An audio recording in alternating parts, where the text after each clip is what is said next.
നിങ്ങൾ ഒരിക്കലെങ്കിലും ആലോചിച്ചിട്ടുണ്ടോ? ചിലർ മണിക്കൂറുകളോളം ഒപ്പമിരുന്നാലും ഒരു സാധാരണ സംഭാഷണം പോലും തുടങ്ങാതെ വീട്ടിലേക്ക് മടങ്ങുന്നത് എന്തുകൊണ്ടാണ്? അത് അഹങ്കാരമാണോ? അതോ അവർ മനുഷ്യരെ ഇഷ്ടപ്പെടാത്തവരാണോ? അതോ അവരുടെ മനസ്സിൽ മറ്റാരും കാണാത്ത ഒരു നിശബ്ദ യുദ്ധം നടക്കുകയാണോ? പലർക്കും ഈ ആളുകളെ മനസ്സിലാകാറില്ല. കാരണം പുറത്ത് കാണുന്നത് മൗനമാണ്. എന്നാൽ ആ മൗനത്തിനുള്ളിൽ പലപ്പോഴും അതിശക്തമായ ചിന്തകളുടെ ശബ്ദമാണ് മുഴങ്ങിക്കൊണ്ടിരിക്കുന്നത്. ഒരു വിവാഹ ചടങ്ങിലേക്ക് നിങ്ങൾ പോകുന്നു എന്ന് കരുതുക. അവിടെ എല്ലാവരും പരസ്പരം സംസാരിക്കുന്നു. ആരോ രാഷ്ട്രീയം പറയുന്നു. മറ്റൊരാൾ സിനിമയെക്കുറിച്ച് സംസാരിക്കുന്നു. ചിലർ ചിരിക്കുന്നു. ചിലർ പരിചയമില്ലാത്തവരോട് പോലും സുഹൃത്തുക്കളെപ്പോലെ പെരുമാറുന്നു. എന്നാൽ ഒരു മൂലയിൽ ഒരാൾ നിശബ്ദമായി നിൽക്കുന്നു. അയാളെ കണ്ടാൽ പലരും ഉടനെ ഒരു വിധി എഴുതും. ഇയാൾ ജാടക്കാരനാണ്. ഇയാൾക്ക് അഹങ്കാരമാണ്. ഇയാൾക്ക് ആളുകളെ വിലയില്ല. പക്ഷെ മനഃശാസ്ത്രം പറയുന്നത് ഇതിനു പിന്നിൽ മറ്റൊരു കഥയുണ്ടായിരിക്കാമെന്നതാണ്.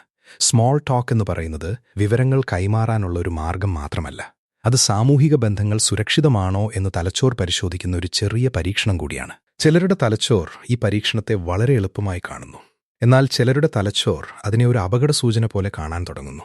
അതുകൊണ്ടാണ് ഒരു സാധാരണ ചോദ്യം പോലും അവർക്ക് വലിയ മാനസിക അധ്വാനമായി മാറുന്നത്. നിങ്ങൾ ശ്രദ്ധിച്ചിട്ടുണ്ടോ? ചിലർക്ക് ആഴമുള്ള വിഷയങ്ങളെക്കുറിച്ച് മണിക്കൂറുകളോളം സംസാരിക്കാൻ കഴിയും. പക്ഷെ കാലാവസ്ഥയെക്കുറിച്ചോ ക്രിക്കറ്റിനെക്കുറിച്ചോ വഴിയിലെ ട്രാഫിക്കിനെക്കുറിച്ചോ സംസാരിക്കാൻ അവർക്ക് കഴിയില്ല. അത് സംസാരശേഷിയുടെ കുറവല്ല. അവരുടെ മനസ്സ് അർത്ഥമുള്ള സംഭാഷണങ്ങളെയാണ് അന്വേഷിക്കുന്നത്. ശൂന്യമായി തോന്നുന്ന വാക്കുകൾ അവരുടെ തലച്ചോറിനെ ഉത്തേജിപ്പിക്കാറില്ല.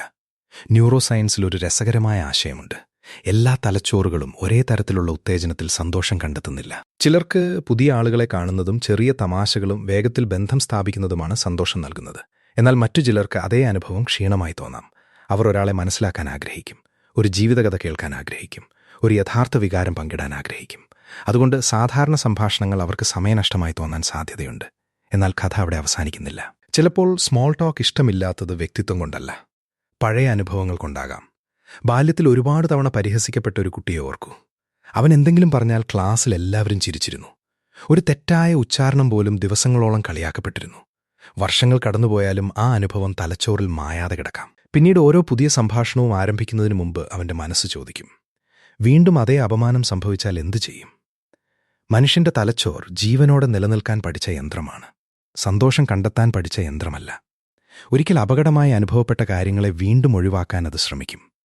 അതുകൊണ്ടാണ് ചിലർക്ക് പുതിയ ആളുകളോട് സംസാരിക്കാൻ തുടങ്ങുന്നതിന് മുമ്പ് തന്നെ ക്ഷീണം അനുഭവപ്പെടുന്നത്. അവർക്ക് സംസാരിക്കാൻ കഴിയാത്തതല്ല, അവരുടെ തലച്ചോർ ആദ്യം സുരക്ഷ ഉറപ്പാക്കാൻ ശ്രമിക്കുകയാണ്. നമ്മുടെ സമൂഹം ഈ നിശബ്ദ പോരാട്ടങ്ങളെ പലപ്പോഴും കാണുന്നില്ല. പുറത്തുനിന്ന് നോക്കുമ്പോൾ അവർക്ക് ആത്മവിശ്വാസമില്ല എന്ന് തോന്നും.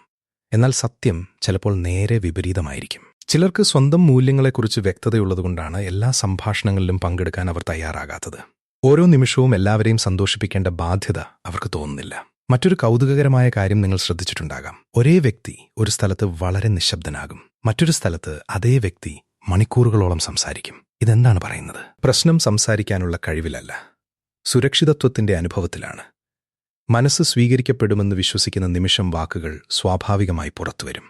ഇവിടെയാണ് മനുഷ്യബന്ധങ്ങളുടെ ഏറ്റവും വലിയ രഹസ്യം ഒളിഞ്ഞിരിക്കുന്നത്. നമ്മൾ പലപ്പോഴും ആളുകളുടെ പെരുമാറ്റം മാത്രമാണ് കാണുന്നത്. എന്നാൽ അവരുടെ ഉള്ളിലെ വികാരങ്ങളെ കാണാൻ ശ്രമിക്കാറില്ല. നിശബ്ദതയെ അഹങ്കാരമായി തെറ്റിദ്ധരിക്കും. അകലം പാലിക്കുന്നതിനെ വെറുപ്പായി കരുതും. പക്ഷെ പലപ്പോഴും അതെല്ലാം ഒരു പ്രതിരോധ കവചമായിരിക്കും. ചില ആത്മീയ പാരമ്പര്യങ്ങൾ മറ്റൊരു കാഴ്ചപ്പാട് മുന്നോട്ട് വയ്ക്കുന്നു. എല്ലാവരുടെയും ശ്രദ്ധ പുറം ലോകത്തിലേക്കല്ല ഒഴുകുന്നത് എന്നാണ് അവരുടെ വിശ്വാസം. ചിലരുടെ മനസ്സ് സ്വാഭാവികമായി ഉള്ളിലേക്കാണ് തിരിയുന്നത്. അവർക്ക് ഏകാന്തതയിൽ ലഭിക്കുന്ന സമാധാനം വലിയ കൂട്ടങ്ങളിൽ ലഭിക്കണമെന്നില്ല. ഇത് ശാസ്ത്രീയമായി തെളിയിക്കപ്പെട്ട വസ്തുതയല്ല. എന്നാൽ അനേകം ആളുകൾ അവരുടെ അനുഭവങ്ങളിലൂടെ ഇത്തരമൊരു വ്യത്യാസം വിവരിക്കാറുണ്ട്. ലോ ഓഫ് അട്രാക്ഷനെക്കുറിച്ച് സംസാരിക്കുന്ന ചിലർ പറയുന്ന മറ്റൊരു ആശയവും ഇവിടെ ശ്രദ്ധേയമാണ്.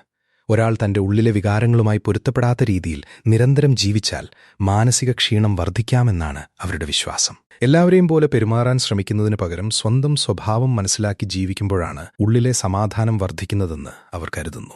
ഇത് വ്യക്തിപരമായ ആത്മീയ വിശ്വാസത്തിന്റെ ഭാഗമാണ്, തെളിയിക്കപ്പെട്ട ശാസ്ത്രീയ നിഗമനമല്ല. എന്നാൽ ഇതുകൊണ്ട് എല്ലാ സ്മോൾ ടോക്കും മോശമാണെന്ന് അർത്ഥമില്ല.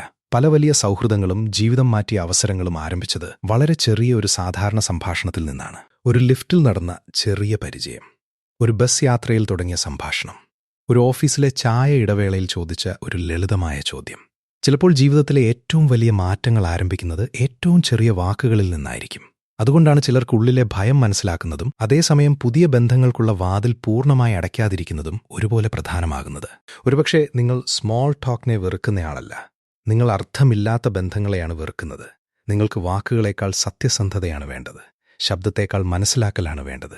തിരക്കിനേക്കാൾ യഥാർത്ഥ സാന്നിധ്യമാണ് വേണ്ടത്. ഒരുപക്ഷെ അതുകൊണ്ടാവാം എല്ലാവരും സംസാരിക്കുന്നിടത്ത് നിങ്ങൾ മൗനമായി നിൽക്കുന്നത്. കാരണം ചിലപ്പോൾ ഏറ്റവും ആഴമുള്ള മനസ്സുകൾ ലോകത്തോട് കുറച്ച് മാത്രമേ സംസാരിക്കൂ. എന്നാൽ അവർ സംസാരിക്കുന്ന ഒരു നിമിഷം പോലും മറ്റുള്ളവർ ഒരിക്കലും മറക്കാത്തതായിരിക്കും.